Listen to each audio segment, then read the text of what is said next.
आता नहीं तो अब भी यही करना पड़ेगा। भाई साहब इसकी आवाज खोल दीजिए थोड़ी। ऋतिक रोशन जैसा टेढ़ा क्यों खड़ा है माइक? देखो नहीं दिख रहा सोने? मैं ऐसा क्यों हूँ? किरीस का सुनेगा, किरीस का। हाँ, मैं सुना भी सकता हूँ।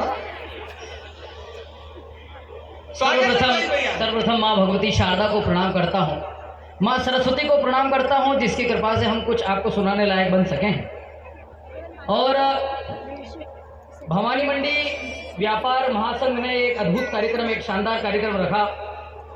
एक बड़ा अच्छा कवि सम्मेलन आप लोगों ने अपनी मेहनत से आयोजित किया है, प्रायोजित किया है। मैं आप सभी लोगों का अभिवादन करता हूँ, साधुवाद करता हूँ। और आप लोग होली की मस्ती का आनंद लेने के लिए यहाँ बैठे हुए हैं। होली का कार्यक्रम है। आदरणीय अरोड़ा साहब यहाँ विराजमान है, जिन्हें इस भवानी मंडी का भीष्म पितामह कहा जाता है। तो जो बड़े बुजुर्ग बैठे, प्रबुद्ध वर्ग बैठा हुआ है और होली की मस्ती आप लोग लेने बैठे हैं, तो मैं 4 पंक्तियों से शुरुआत करता हूँ। अगर आनंद आए तो तालियों की हिलोर उठा करके इस कार्यक्रम को प्रारंभ करना। स्वागत है पंडित, स्वागत है। करे मदहोश जो भंवरे को उस मकरंद की जय हो। आहा, करे मदहोश जो भंवरे को उस मकरंद की जय हो। बनी जो भांग है उसमें डले गुलकंद की जय हो। हाय हाय। बनी जो भांग है उसमें डले गुलकंद की जय हो। और डुबाओ खुद को रंगों में बने मुस्कान पिचकारी। डुबाओ खुद को रंगों में बने मुस्कान पिचकारी। कहो होली के पावन पर्व के आनंद की जय हो। कहो होली के पावन पर्व के आनंद की जय हो। बस बस कोई बात नहीं, 8-10 जने में ताली बजेगी, मेरी 2 ही औलाद आपको दुआ देगी। हाँ, काय को इतनी तकलीफ कर रहे हो? 4-6 जने पे लोड आ गया। वीर जी आप तो बजा, सरदार चाहे तो किसी को भी बजा सकता है। आपको खाली ताली की बात कर रहा हूँ मैं। सरदार जी बैठे हुए हैं, 1.25 लाख रुपए, 1.25 लाख के बराबर नहीं, रुपए के बराबर भी आप चाहो खुश होकर 1.25 लाख रुपए भी दे सकते हो। अभी ये कह रहे थे हिमांशु भैया, अब आनंद लेना जरा। मैं कोई ऐसी बात नहीं करूंगा कि आपके माथे पे सर पड़े और मेरी बॉडी को बल पड़े। हाँ, ऐसा कोई टेंशन की बात नहीं करो, आनंद लेना। ये कह रहे थे कि और वो हम गए पिछले कार्यक्रम में तो उन्हें ऐसा दिया, अब यहाँ सोनी जी बैठे तो कुछ ना कुछ दोगे। नहीं, ऐसा हुआ भी सही। वहाँ एक जगह ज्वेलर्स एसोसिएशन का प्रोग्राम था, मैंने शानदार कविता सुनी तो एक सोनी जी उठ के आए और एक बढ़िया माला पहना दी। धीरे से मैंने पूछा कितनी, बोले 2 तोले की। और उनका धन्यवाद। अब पहन ली मैंने, मैं गया इंदौर में प्रसन्न गदगद, लेकिन ब्राह्मण आदमी को डाउट होता है कि कैसे 2 तोले की दे दी। तो 5 दिन के बाद मैं वहाँ, हमारा बड़ा सराफा इंदौर में सराफा, वहाँ गया, मैंने जाकर के निकाल के दी। उनका भाई साहब जरा देखो तो यार कितने ग्राम की है। उनने तो बोले 2 तोले की। उनका कितने की? बोले 75 रुपए की। नकली इतने में ही आती है, नकली इतने में ही आती है। तो कितने ऐसे भी है। ये चेतन मेरा भाई बैठा हुआ है, ये मैं हम जब एक बार मंडी एसोसिएशन के प्रोग्राम में फंस गए। सब्जी मंडी के प्रोग्राम था, सब्जी मंडी का। अब बढ़िया कार्यक्रम हो गया, वहाँ सेठ जी तो बड़े खुश हो गए। एक लौकी हमारे हाथ में दे दी। अब हमने कोई ने कंधे पे एक लौकी धर ली। अब हम दोनों ऐसे दिख रहे जैसे कृष्ण बलराम कंस को मारने जा रहे हैं। तो हम फंस भी जाते हैं।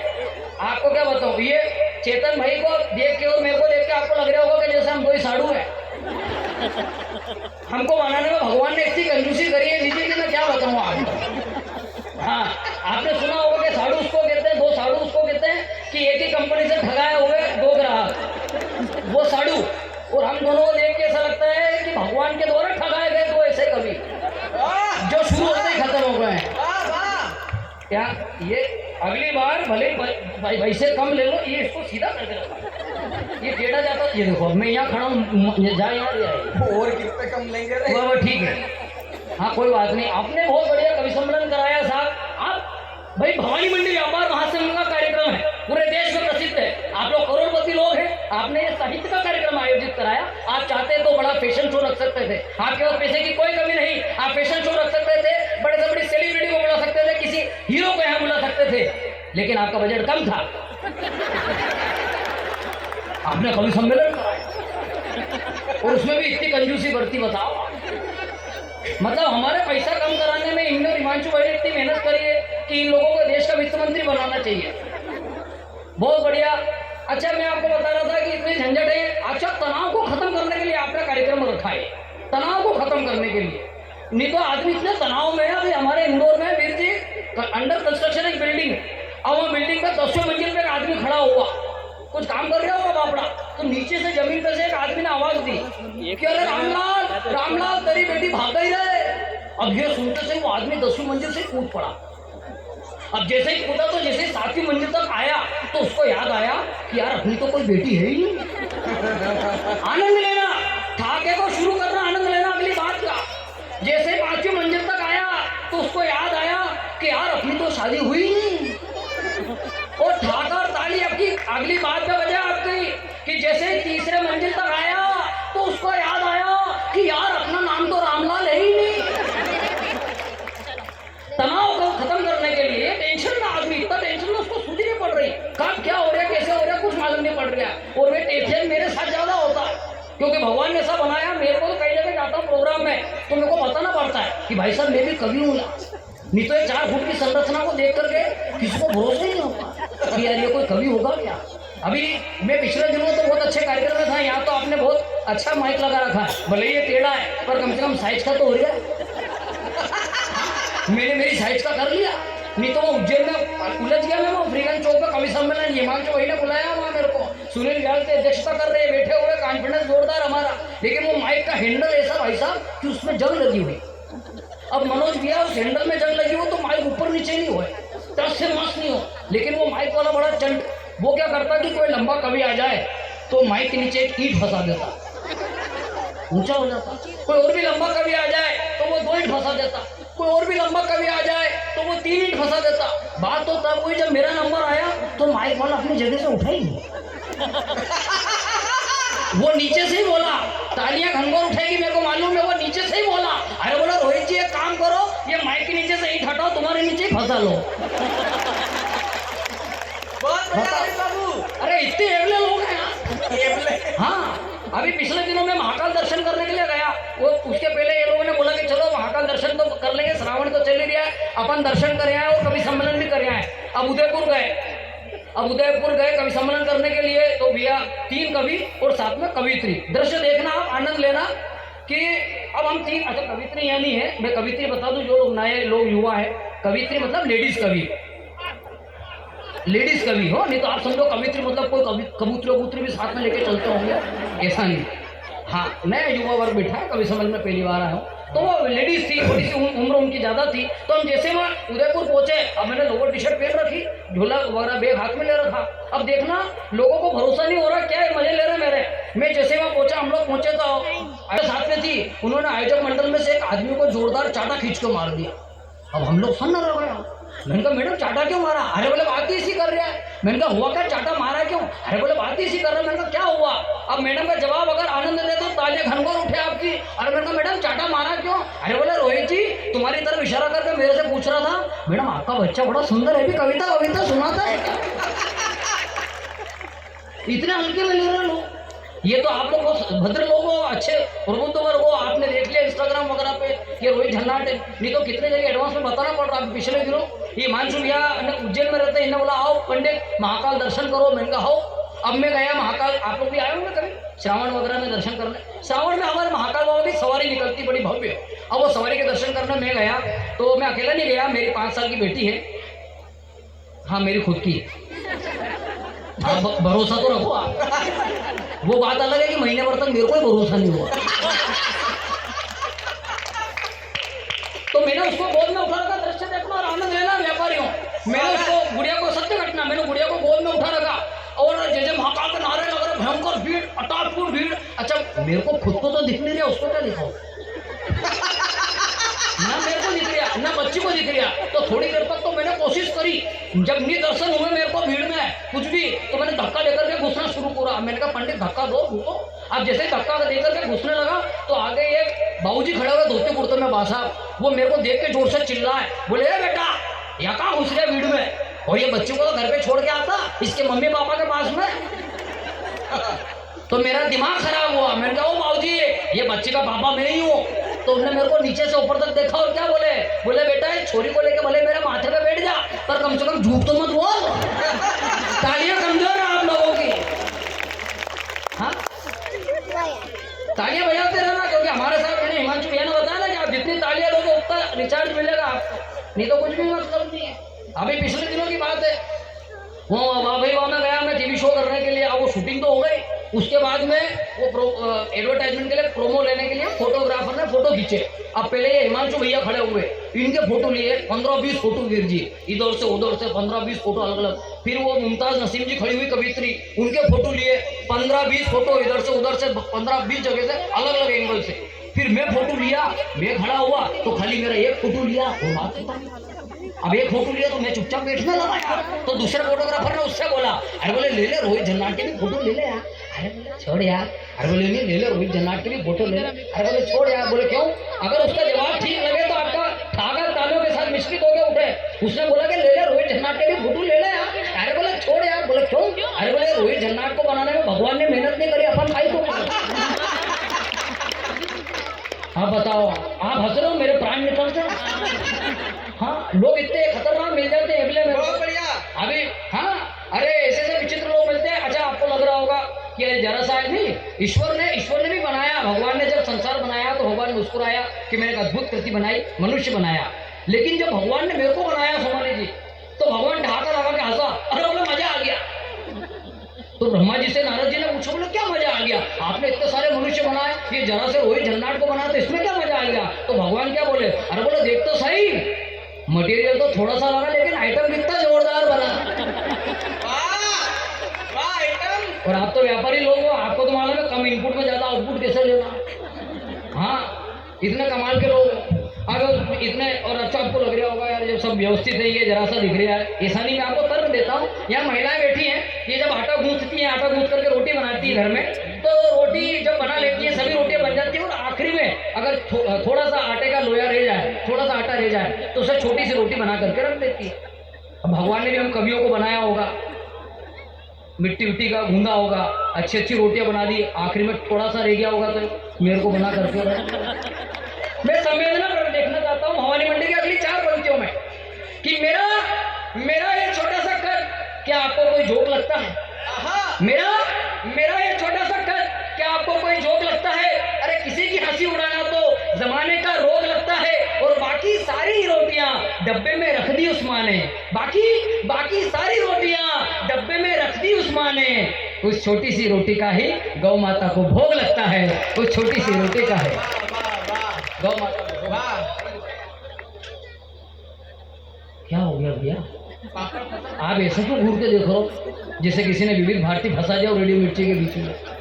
हाँ नहीं भैया, ये मैं बीच में ज्ञान की बात इसलिए कर रहा हूँ ताकि आपको लगे कि मेरे में अकल वकल भी है। हाँ, नहीं तो लोग हल्के में ले लेते हैं।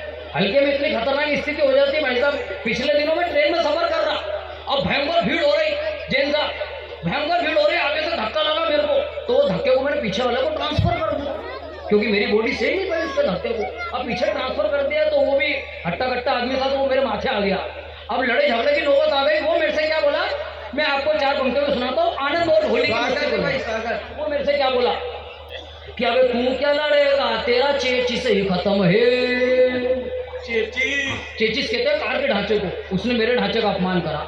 बोला बे तू क्या लड़ेगा, तेरा चेचिस ही खत्म है, तुझे पे तो फूंक मारना भी एक सितम है, मैं बोला पटक दूंगा तुझे एक चांटे में। अब अगली पंक्ति में अगर कॉन्फिडेंस नजर आए तो तालियां उठे आपकी कि मैं बोला पटक दूंगा तुझे एक चांटे में। चेचिस में नहीं दम तो क्या इंजन में तो दम है, चेचिस में नहीं दम तो क्या इंजन में तो दम। क्यों है इंजन में तो दम? आपको बताया सही, मैं बालिका को लेके गया मेरी बेटी को। हाँ अच्छा, बच्चे खिलखिला रहे, फड़फड़ा रहे, उधर फड़फड़ा रहे। भगवान की कृपा है कि आपने उनको उधर रखा था, नहीं तो यहाँ आते तो हमारा भविष्य चौपट करते और वर्तमान भी चौपट कर देते। हमारी औलादें कैसी है, किस प्रकार की हमारे भारत की औलादें, देखो आप। अभी पिछले दिनों हम उदयपुर में दर्शन कर रहे, माता जी के कवि सम्मेलन का मंच पास में कालका माता का दर्शन कर रहे हम लोग। अब वहाँ दर्शन कर रहे तो एक मैडम अपने बच्चों को दर्शन करा रही। मैंने कहा चलो अच्छी बात है। अब वो दर्शन करा रही तो वो छोरा जो उनका बच्चा था वो कुछ बोल रहा था, तो उसकी मम्मी उसका मुंह बंद करे, बोले चुप हो जा चुप हो जा। फिर वो हाथ हटाता, फिर कुछ बोलता तो उसकी मम्मी फिर मुंह बंद करती, चुप हो जा। तो मेरे को बड़ा बेकार लगा, मैंने टोका, मैंने कहा भाभी जी गलत बात है भाई, बच्चा बोलता है तो उसका विकास होता है, बच्चे को बोलने दो, ये बोलेगा तो इसका विकास होगा। भाई प्रधानमंत्री मोदी विकास चाह रहे हैं, आप विकास यही रोक रहे उदयपुर में। मैंने कहा छोरे को बोलने दो, ये बोलेगा तो इसका विकास होगा। तो भाभी जी क्या बोली, अगर आनंद आए तो आपकी तालियां उठे। मैंने कहा इसको बोलने दो, ये विकास होगा छोरे का। तो भाभी जी क्या बोली, अरे बोला भैया विकास गया बाढ़ में, ये तो यूं बोल रहे हैं कि मम्मी मम्मी वो माता जी के नीचे जो राक्षस पड़ा है ना वो पापा जैसा दिख रहा है। आप बताओ, पास में मुकेश भैया ने भजन संध्या करी, सत्य घटना। मेरे घर के पास में मुकेश सक्सेना नहीं करते हैं। अब 15-20 महिलाओं ने अरोड़ा साहब भजन संध्या रखी। एक छोटा सा बच्चा बीच में आया भजन के, भजन रुक गए एकदम से कि क्या हो गया बेटा? बोले माँ एक सवाल पूछूं? बोले हाँ पूछ। बोले मैं पैदा कैसे हुआ था? अब ये कोई सवाल है बड़ा अटपटा सा, लेकिन माँ तो माँ होती है। माँ ने तुरंत बात को सेट किया और समझाया। बोले बेटा मैंने और तेरे पापा ने एक डिब्बा लिया था, डिब्बा भर के डिब्बे में हमने मिट्टी भर दी, डिब्बे में मिट्टी भर के उसके ढक्कन को लगा दिया। थोड़े दिन बाद रखा, थोड़े दिन बाद ढक्कन खोला, मिट्टी हटाई, भगवान के हाथ जोड़े तो तू निकला। माँ ने समझा दिया। लेकिन इनकी बात, इनकी बच्चों की आदत होती साहब, इनको कोई भी बात बोलो ना तो ये प्रैक्टिकल करके देखते नहीं। आप जो सोच रहे वही हुआ, अगले बात का आनंद ले लेना। वो छोरा भी गया घर में, ढूंढ ढांड करके स्क्रैप में से हटाने में से एक डब्बा निकाला, डब्बे में मिट्टी भरी, डिब्बा बंद करके रख दिया। थोड़े दिन बाद डिब्बा खोला, मिट्टी हटाई तो उसमें से मकोड़ा निकला। और मकोड़े को देख करके जो बोला उसमें ताली रुकेगी नहीं आपकी, रोक भी नहीं पाओगे। वो मकोड़े के जोर से चिल्लाया वो छोरा। बोले यार इच्छा तो ऐसी हो रही है कि तेरे को यही मसल के खत्म करूं, पर क्या करूं, तू है तो औलाद मेरी। बताओ यही स्थिति है यार, आपको क्या पता? बड़ी विचित्र स्थिति है। वीर जी आनंद ले रहे हैं। अरे वीर जी आप तो आनंद ले रहे हो, हमारे साथ भी दिक्कत हो जाती है आपके चक्कर में। अभी हमने और ये हिमांशु भैया हम लोग उधर लखनऊ बनारस तरफ जा रहे हैं, वहाँ यात्रा करी, फिर पंजाब की यात्रा हुई चंडीगढ़ तरफ। अब हम लोग बैठे हुए सेकंड एसी के उस कोच में, हमारी सामने वाली बर्थ पे एक वीर जी बैठे हुए, सरदार जी बड़े अच्छे से बात कर रहे, बड़े आनंद आ रहा। अब 11 बजे टीसी आया तो सरदार जी ने टीसी को धरा और बोले भैया टीसी महोदय। बोले हाँ सर बताइए। बोले ये ट्रेन अमृतसर जा रही? बोले हाँ। 4 बजे रात को लुधियाना लगेगी, मेरे को लुधियाना उतरना है, मेरे को आप जगा देना, मैं सो रहा हूँ। अरे बोले सर किसी और को बोलिए। बोले नहीं नहीं नहीं सब लोग सो जाएंगे, आपसे निवेदन है, आप तो जगते रहोगे, टीसी हो, आप प्लीज मेरे को 4 बजे उठा देना। मेरी नींद बड़ी खराब है जी, बड़ी खराब है नींद मेरी, सो जाता हूँ तो उठते नहीं बनता, आप जबरदस्ती उठा देना और धक्के मार के बाहर कर देना और प्लीज मेरे को जगा देना। बोले हाँ ठीक है सो जाइए। अब टीसी ने सरदार जी को सुला दिया, टीसी अपने काम में चला गया, हम लोग भी सो गए। सुबह 7:30 बजे मेरी नींद खुली, हल्ला मच गया। सरदार जी टीसी को पूरी तरह से चिल्ला रहे, गालियां दे रहे और बोले कैसा आदमी है यार, बेवकूफ आदमी यार, मेरे को उठाया नहीं, लुधियाना उतरना था, ट्रेन सरदार यहाँ अमृतसर लग गई, मेरे को उठाया नहीं, बेवकूफ आदमी। और ये बोलते हुए 10 गालियां देते हुए सरदार जी उतर गए। अब टीसी मेरा मुंह देखे, मैं उनका देखूं तो मैंने एक बात बोली, उनका टीसी महोदय एक बात बताओ, उन्होंने 10 गालियां दी, आपने कुछ भी नहीं बोला यार, कुछ तो जवाब देते हैं। तो वो बोला टीसी बोला क्या? अरे बोले वो सब तो छोड़ो, मैं तो ये सोच रहा था कि इस सरदार के चक्कर में जिस सरदार को मैंने 4 बजे उतार दिया है वो कितनी गालियां दे रहा हो। तालियां बराबर उठा लेना भवानी मंडी। बड़ी संकट है साहब, यहाँ महिलाएं बैठी हुई है, यहाँ महिलाएं बैठी हुई भाई। एक बात बताऊं, खमानी जी वगैरह सब लोग बैठे हुए हैं, महिलाओं को ईश्वर नहीं जीत पाया, महादेव नहीं जीत पाए, सती से जीत नहीं पाए, राम से जीत कर ली सीता ने, कृष्ण मर पीछे जाना ही पड़ा। हम कैसे जीत सकते बताओ जब वो नहीं जीत पाया तो। मैं एक उदाहरण देता हूँ, मैं पिछले दिनों की बात, हम लोग गए बनारस तरफ प्रोग्राम में, ये चेतन मेरे साथ में, मेरा प्यारा भाई, हम उधर गए तो वहाँ बनारस से मैंने 1000 रुपये की साड़ी ली और पत्नी को फोन लगाया, मैंने कहा मैंने 500 रुपये की साड़ी ली है, यहाँ से पार्सल कर रहा हूँ, तू देखना जरा। बोले ठीक 500 में? मैंने कहा बनारस से तो साड़ियों का ढेर, मैं 500 रुपये में साड़ी ली तेरे को भेज रहा हूँ। मैंने पार्सल कर दी। चेतन ने मेरे से पूछा, अरे बोले यार पंडित ये क्या बात है? मैंने कहा कौन सी? अरे बोले लोग तो 500-600 की खरीदते हैं, वाइफ को 1000-2000 की बताते हैं, तुम उल्टा काम कर रहे हो यार, 1000 की साड़ी भी 500 की बता रहे हो भाभी को। अरे मैंने कहा चेतन तेरी भाभी है ऐसी? बोले कैसी? मैंने कहा मैं कोई भी चीज घर लेके जाता हूँ और उसको बताता हूँ कि देखिए मुंबई से लेके आया, कितने की लाए? मैंने कहा ये 2000 की। 2000 की यार, राजवाड़ा का 1000 रुपये में मिल जाए। ये भिंडी क्या भाव है? भिंडी 20 रुपये की आधा किलो, ये ठेले में 10-10 रुपये में मारी मारी फिर रही है। कैसी बेकार मछलानी मट भिंडी लेके आए, कैसी हो रही है तुम्हारी जैसी। अब मैंने कहा यार ये ऐसी बात बोलती है। अच्छा बात ऐसी नहीं है, कोई उसको लगता है कि मेरे पति को कोई भी बेवकूफ बना सकता है, और उसको तो क्या कोई भी बड़े से बड़ा विधायक हो, कलेक्टर हो, आदमी कितने बड़ा कलाकार हो जाए या कितना बड़ा अध्यक्ष हो जाए किसी भी संघ का, लेकिन जब वो घर जाता है ना तो उसकी पत्नी उसको बिठा करके पलंग पे एक ही बात बोलती है, उसकी पत्नी, कि तुम्हारा अक्ल नाम की चीज नहीं है। और तालियां तो अगली बात पे दुगनी होगी भवानी मंडी वालों, कि वो आदमी भी गर्दन हिला के हाथ भर रहा होता है, क्योंकि वो ये बोलता है, वो सोचता है मन में कि अगर मेरे में अकल होती तो इससे से ब्याह कौन करता है?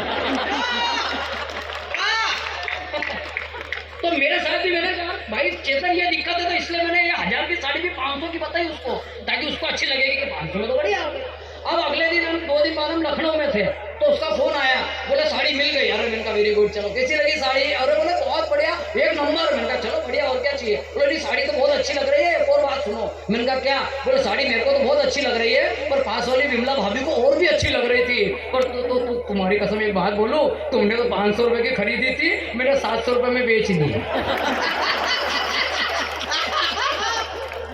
ये मरण हो रहा, बताओ, ये स्थिति है।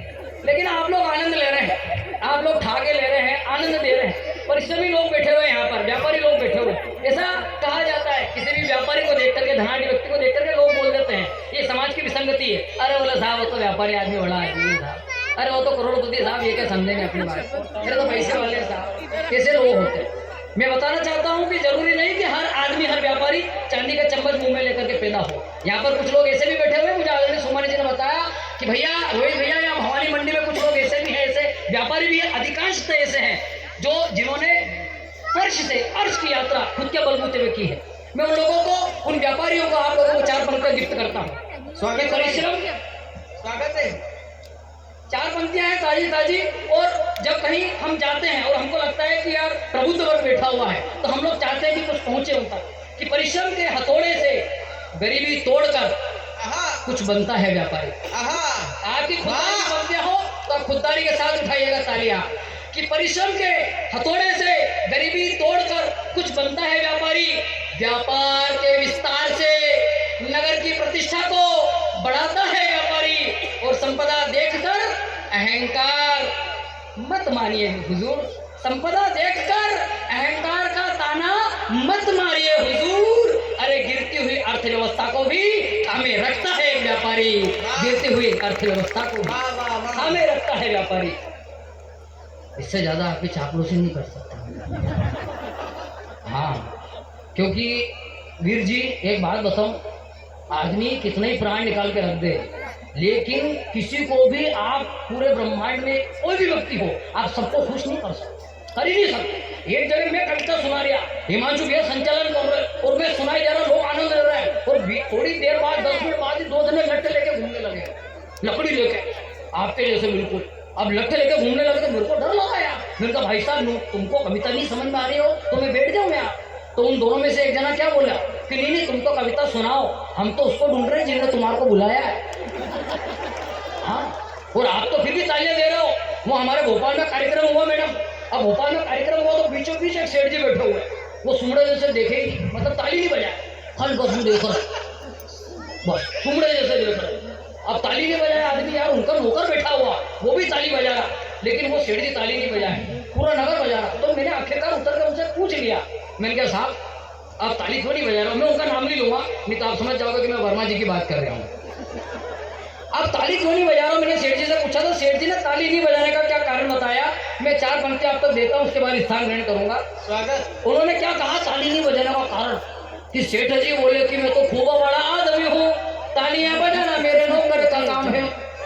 कि सेठ जी बोले कि मैं तो खूब बड़ा आदमी हूँ, तालियां बजाना मेरे नौकर का काम है। हंसते मुस्कुराने की भी फुर्सत नहीं मुझे, मंदिर भी जाना मेरे नौकर का काम है। कि बीवी को घुमाना हो या बच्चे को पढ़ाना हो, या कि बीवी को घुमाना हो या बच्चे को पढ़ाना हो, या मेरा कान भी खुजाना इस नौकर का काम है। तो मैंने पूछा ये 2 बच्चे भी तुम्हारे ही हैं खुद के, या फिर ये भी तुम्हारे? प्रणाम करता हूँ मैं आपकी चैतन्यता को मनोज भैया, बहुत बढ़िया, आप लोग बहुत अच्छा सुन रहे हैं। एक बात आपको बताऊं, जबलपुर के पास एक गांव में एक मंदिर के नीचे ड्योढ़ी पर बैठ करके एक महिला भीख मांगा करती थी, एक बूढ़ी अम्मा। वो भीख मांगा करती थी तो उस गांव में एक संत चातुर्मास के लिए आए। उन्होंने देखा कि बूढ़ी अम्मा भीख मांगती है, मैं 10 दिन से देख रहा हूँ। उन्होंने जाकर के अरोड़ा साहब उस बूढ़ी अम्मा से पूछा कि हे अम्मा, आप भीख मांगती है इस वृद्धावस्था में, क्या घर पे कोई नहीं है? तो बोले नहीं महाराज जी, मेरे जो पति थे वो तो 20 साल पहले सुधार गए, लेकिन एक संतान, एक बेटा है, उसको विदेश चला गया, वो पढ़ा लिखा करके उसको लायक बना दिया, वो विदेश चला गया, नौकरी करता है। बोले अरे विदेश में है, आपको कुछ पैसा वगैरह नहीं भेजता? बोले नहीं नहीं, अब वो हर महीने कुछ ना कुछ लिख करके भेजता है कागज पर। मैं अनपढ़ गवार हूँ, पढ़ तो नहीं सकती, पर हाँ मेरे बेटे ने कुछ भेजा है, हो सकता है कुछ समस्या हो, तो मैं उस चिट्ठी को पढ़ करके चुम लेती हूँ, छाती से लगा लेती हूँ और मेरे दीवार पे चिपका देती हूँ। ये सुनकर के संतों को बड़ा आश्चर्य हुआ, कुछ संकोच भी हुआ, कुछ संशय हुआ। उन्होंने कहा कि अम्मा हमें घर ले चलोगी? बोले हाँ हाँ चलिए। जैसे ही अम्मा घर लेकर के गई, झोपड़ी का जैसे ही द्वार खुला, दरवाजा खुला, संत ने अंदर प्रविष्ट हुए। संत ने देखा अरोड़ा साहब कि दीवार पर, उस घर की पूरी तीनों दीवारों पर 40-40 हजार के, 30-30 हजार के चेक लगे हुए हैं, ड्राफ्ट लगे हुए हैं। वो बेटा हर महीने अपनी माँ को पैसा भेजता है, लेकिन वो माँ अनपढ़ होने के कारण उस चेक के महत्व को नहीं समझती।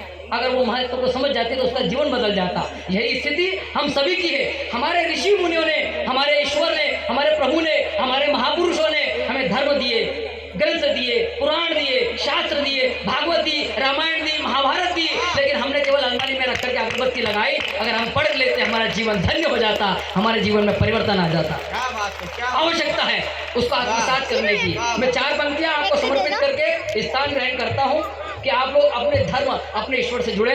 और यदि अगली पंक्ति में आपको ऐसा लगे कि आपके भी जीवन की, क्योंकि व्यापारी बैठा हुआ है जिसने संघर्ष के साथ उस मुकाम को हासिल किया है, यहाँ पे एक सामान्य आदमी बैठा हुआ है जिसने विकट परिस्थिति में भी अपने आप को मजबूत रखा है उस ईश्वर की कृपा से। तो अगर आपको लगे अगली पंक्ति में कि आपके हृदय की बात हुई हो, तो आप लोग मुझे तालियों से विदा कीजिएगा कि थाम कर तू हाथ मेरा जीवन बना दे। उस ईश्वर से एक भक्त यही कामना करता है कि थाम कर तू हाथ मेरा जीवन बना दे, इस अंतर मन के पतझड़ को सावन बना दे।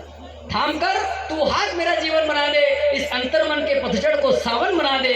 और दुखों के दावानल से तप रहा है ये मन मेरा, दुखों के दावानल से तप रहा है ये मन मेरा। तू आजा मेरे चितवन को मधुवन बना दे, तू आजा मेरे चितवन को मधुवन बना दे। धन्यवाद। जय श्री राम।